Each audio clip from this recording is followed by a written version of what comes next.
बदलापूर गावात प्रयत्न केलेला आहे. आज अचानक शिवसेनेत प्रवेश, भाषण करताना अश्रू अनावर झालेले आहेत. काय कारण नेमकं? बोला बोला. मला बोलता नाही येत. भरपूर 20 वर्ष झाले, 10 वर्ष नाही 20 वर्ष आम्ही स्वतःच्या स्वबळाने स्वतःच्या खर्चाने भाजपामध्ये भरपूर कष्ट केले, भरपूर प्रयत्न भरपूर केलं. एकच काम केलं, आम्ही लोकसभेला काम केला, तिथून आम्हाला बाजूला केले गेले. असं झालं.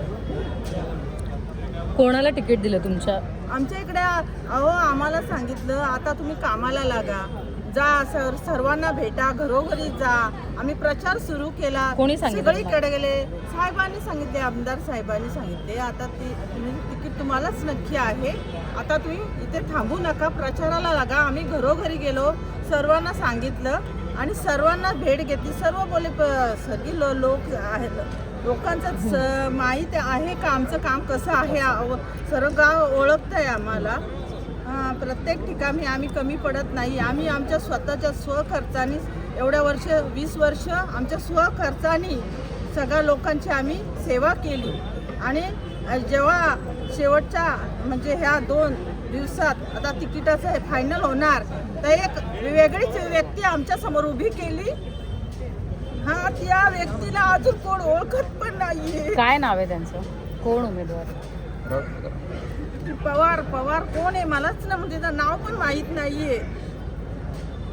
असं ती उमेदवार म्हणून त्याने तिकडे डिक्लेअर केलं आणि सांगितलं आता आम्ही इथे तुमचे मुलं आम्हाला तर डिक्लेअर केले, आम्हाला काय माहीत नाहीये कोण आहे इथे.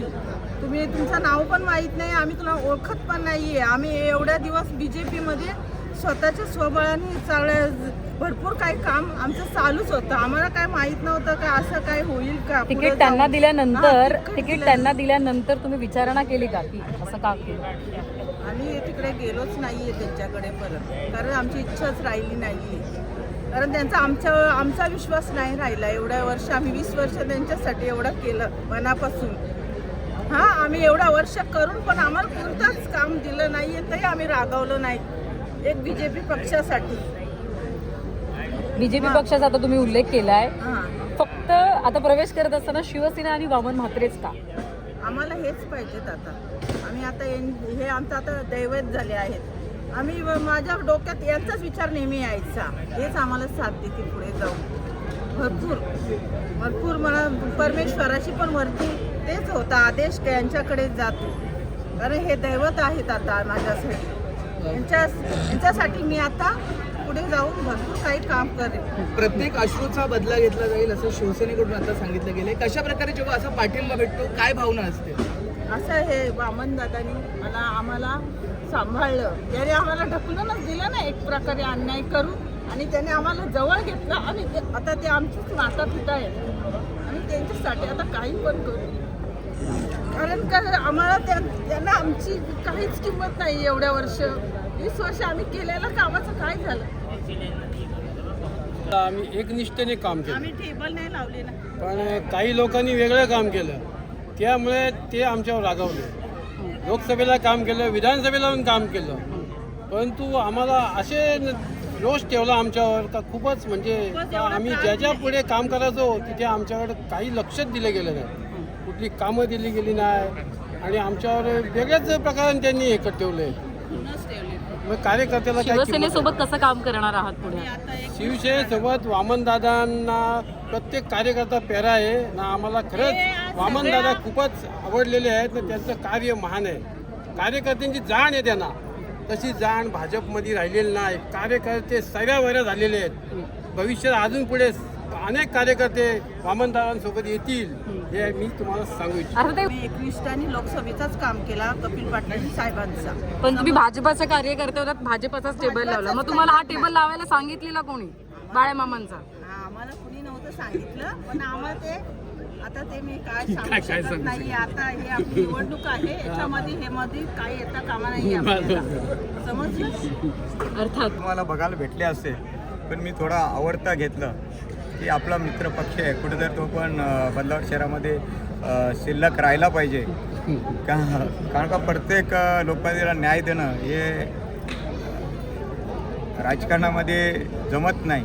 आणि मला वाटतं नक्कीच आज भाजपा आणि शिवसेना ही आमची पारंपरिक युती आहे. आता हे सर्व बाहेरून आलेले लोक भाजपामध्ये सामील झाले आणि यांच्यासारखे आता विष्णू पिशेकर तुम्हाला माहिती आहे 1985 सालापासून भाजपचे जिल्हाध्यक्ष म्हणून यांचे काका त्यांनी काम केलेलं आहे. तर यांची मुलं पालं ही फक्त भाजपा पक्षाशीच जुळलेली होती आणि मला वाटतं त्यांना न्याय देणं हे खरं करमप्राप्त होतं.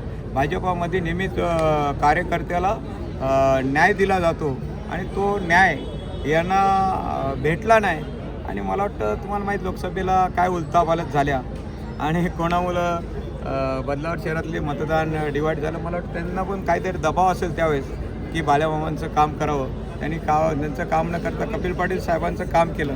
तर त्यांच्या पक्षातल्या ज्या कुरघोडी आहेत त्या कुरघोडीमध्ये या अशा सामान्य जे सच्चे कार्यकर्ते आहेत ते भरडले जातात. तर हे कुठेतरी वरिष्ठांनी थांबवलं पाहिजे. आता माझ्या घरामध्ये सुद्धा ज्ञानेश्वर म्हात्रे भाजपाचे आमदार आहेत पण मी त्यांना सांगितलं या निवडणुकीपासून तुम्ही अलप्त राहा कारण का आम्ही सुद्धा या महाराष्ट्र राज्याचे मुख्यमंत्री देवेंद्र फडणवीस साहेब असो महाराष्ट्र प्रदेशाचे रवींद्र चव्हाण असो यांना मानणारे कार्यकर्ते आहोत. परंतु या ठिकाणी हे सर्व कॉम्बो पॉलिटिक्स झालं आणि त्या कॉम्बो पॉलिटिक्समध्ये आमच्यासारखे जे हाडामासाचे आमचे शिवसैनिक आहेत भाजपाचे कार्यकर्ते आहेत ते कुठेतरी भरडले गेलेले आहेत. कुठेतरी लोकप्रतिनिधी होण्यापासून वंचित राहिलेले आहेत. तर त्यांना माझ्यासारखा एक शिवसेना शहरप्रमुख आहे आणि आम्ही एका विचाराचे आहोत आणि म्हणून ते माझ्याकडे आले आणि माझी साथ नेहमी सर्व पक्षीय लोकांना असते तशीच साथ मी पिसेकर कुटुंबाची आणि मला अंकल एकदम प्रेमाने कुठचीही निवडणूक असली वामन कुठे साबीरबाई शेख यांच्या खांद्याला खांदा लावून ते या बदलापूर शहरामध्ये 3 वेळा साबीरबाई आमदार झाले. त्यांच्या खांद्याला लावून अंकल विष्णू पिसेकर एक काम करायचे आणि त्यांचे पुतणे आहेत. आज त्यांनी बदलापूर गावामध्ये शिवसेनेचा भगवा फडकवणारच होते पण अजून जी कमतरता होती म्हणजे आकिबजी कुवारे असेल आमच्या सुवर्णताई भगत असेल आता या मोठ्या मताक्याने त्या प्रभागामध्ये निवडून येणार आहेत. कारण तो प्रभाग असा आहे स्वर्गीय सुनीलजी भगत जरी आमदार साहेब त्या गावात राहत होते तरी 100% ते शिवसेनेमध्ये निवडून यायचे. कधी आमदार साहेबांच्या उमेदवाराला त्यांनी निवडून येऊन दिलं आणि त्याचीच पुनरावृत्ती आता 2 डिसेंबरला तुम्हाला झालेली बदलापूर गावामध्ये दिसेल. लोकसभा आणि विधानसभा आता या तिकिटांमुळे आमदारांच्या बंगल्यांवरती काल खूप शाब्दिक बाचाबाची आणि खूप या ठिकाणी शक्तीप्रदर्शन झालं. उमेदवारीसाठी लढाई त्या ठिकाणी सुरू होती. लोकसभा विधानसभेचा बळी हा सर्वसामान्य कार्यकर्ता पडला का काय वाटतं तुम्हाला? कारण की संजय भोईर चेहरा असो अविनाश भोपी असो किंवा आता पिसेकर असो काय वाटतं? अंजली पण आमची उमेदवार आहे माहिती आहे का? अंजली गीते ही त्या येणार सुद्धा आहेत का? येणार नाही. अरे उमेदवारी आहे. काल उमेदवारी तिचा अर्ज दाखल केला आम्ही 2:45 वाजता. त्यांचं सुद्धा तुम्हाला माहिती ना का आज उमेदवार होती शिवसेनेचे पक्षप्रवेशाला टाईम नव्हता मग आम्ही त्यांना नवीन अर्ज भरला आणि त्या ठिकाणी त्यांना उमेदवारी आम्ही दिलेली. 2:45 वाजता तुम्ही उमेदवारी दिली परंतु राजेंद्र घोरपडे यांनी रात्री माध्यमांशी संवाद साधताना सांगितलं की 15 मधून ते असू शकतात. 15 मधनच निवडणूक ते शिवसेनेच्या तिकीटावर निवडणूक लढतात ना ती शिवसेनेची उमेदवारी. त्यांना माहितीच नाही की त्यांनी पवार मॅडम त्या ठिकाणी त्यांना B.Pharm दिलेला अंजलीला पण B.Pharm दिलेला होता आणि पवार मॅडमला दिला आणि पवार मॅडमला पत्र दिलं की आम्ही अंजली गीतेला दिलेला हा B.Pharm ग्राह्य धरू नये आणि पवार मॅडमला दिलेला B.Pharm हा ग्राह्य धरावा. अशी चिटिंग म्हणजे आमच्या आगरी भाषेत काय बोलतात चिटिंग. त्यांनी या सामान्य आणि ओरिजिनल भाजपाचे जे हाडामासाचे कार्य जगन्नाथ पाटलांचा एकदम कंदा समर्थक अर्चना गीते.